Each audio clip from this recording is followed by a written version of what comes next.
Unusual punishments. Through the ages, a comprehensive study of historical sexual penalties.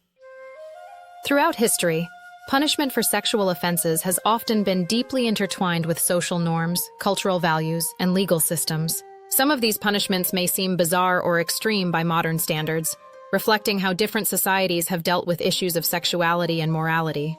This comprehensive analysis delves into various strange and unusual sexual punishments across different cultures and epochs. 1.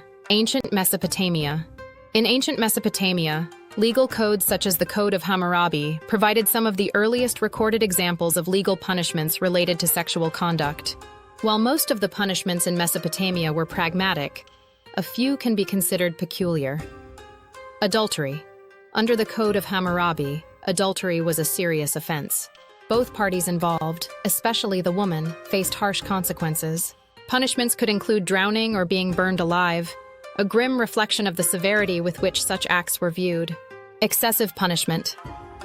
In some cases, women accused of adultery or other sexual misconduct faced punishment that involved public shaming or forced labor, which often had a profound social impact.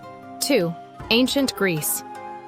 Ancient Greek society had a complex relationship with sexuality, and this complexity extended to their systems of punishment.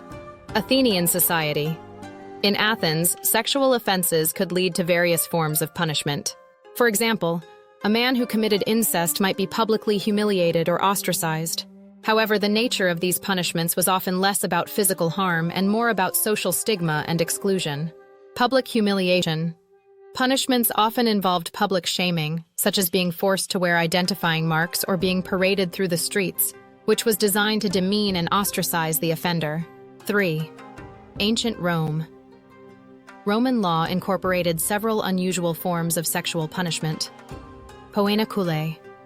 One of the most extreme punishments, poena culae, involved sewing the offender into a sack with various animals, including a dog, a rooster, a monkey, and a snake, and then throwing the sack into a river.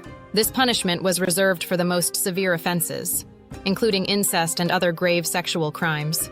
Punishment for adultery. Roman women who committed adultery could be subjected to severe penalties, including forced divorce and loss of property. In some cases, they faced exile or even death. 4. Medieval Europe. Medieval European societies often employed bizarre and punitive measures for sexual crimes. The scold's bridle. Though not exclusively sexual, the scold's bridle was used to punish women who were deemed to be gossiping or engaging in inappropriate behavior. This device, which included a metal mask with a tongue depressor, was used as a form of public shaming and could be applied to women accused of sexual misconduct. Trial by ordeal. In some cases, alleged sexual offenders were subjected to trial by ordeal, where they would undergo painful tests to prove their innocence. For example, they might be subjected to burning or immersion in water. 5. Early modern Europe. In early modern Europe, sexual offenses were met with a range of unusual and often brutal punishments. Public flogging and branding. Those convicted of sexual crimes could be subjected to public flogging, branding with hot irons, or other forms of corporal punishment designed to publicly shame and physically mark the offender. Execution.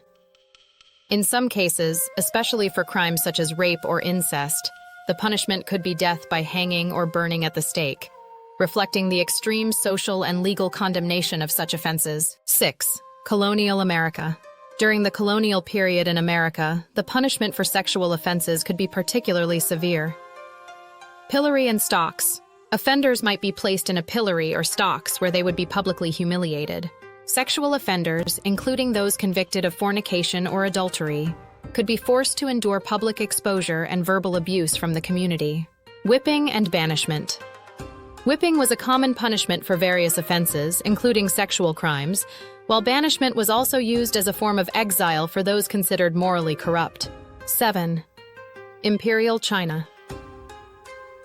In Imperial China, especially during the Tang and Ming dynasties, sexual crimes were met with some unusual forms of punishment. The hot iron method. Convicted individuals, especially women, could face being branded with hot irons on their faces or other parts of their bodies as a permanent mark of shame. Sexual humiliation. There were instances of public humiliation where offenders were paraded through the streets or forced to wear specific attire designed to shame them. 8. Medieval Islamic world. In the medieval Islamic world, punishments for sexual offenses were also varied, and sometimes involved unique elements. Stoning. In cases of adultery, the punishment could be stoning, which involved the offender being pelted with stones until death. This practice, while extreme, was meant to serve as both a deterrent and a form of communal retribution. Public beatings. For less severe offenses, public beatings and humiliations were common, aiming to both punish and reform the individual. 9. Indigenous cultures. Various indigenous cultures around the world had their own unique systems of punishment for sexual misconduct. Ritualistic punishments. In some cultures, sexual offenders might face ritualistic punishments involving ceremonial practices designed to restore balance and correct behavior. These could involve symbolic acts of humiliation or ritual purification, exile and ostracism. In some cases, those guilty of sexual offenses were simply exiled or ostracized from the community, reflecting the importance of social cohesion and moral conduct. Conclusion. The punishments for sexual offenses throughout history reveal a complex tapestry of cultural norms and legal practices. From extreme physical punishments to forms of public humiliation, these measures often reflected the values, fears, and social structures of the societies that imposed them. While many of these practices might seem strange or extreme today, they offer valuable insights into how different cultures have grappled with issues of morality, sexuality, and justice. Understanding these historical punishments helps to illuminate the evolving nature of sexual ethics and the ways in which societies have sought to regulate and control sexual behavior.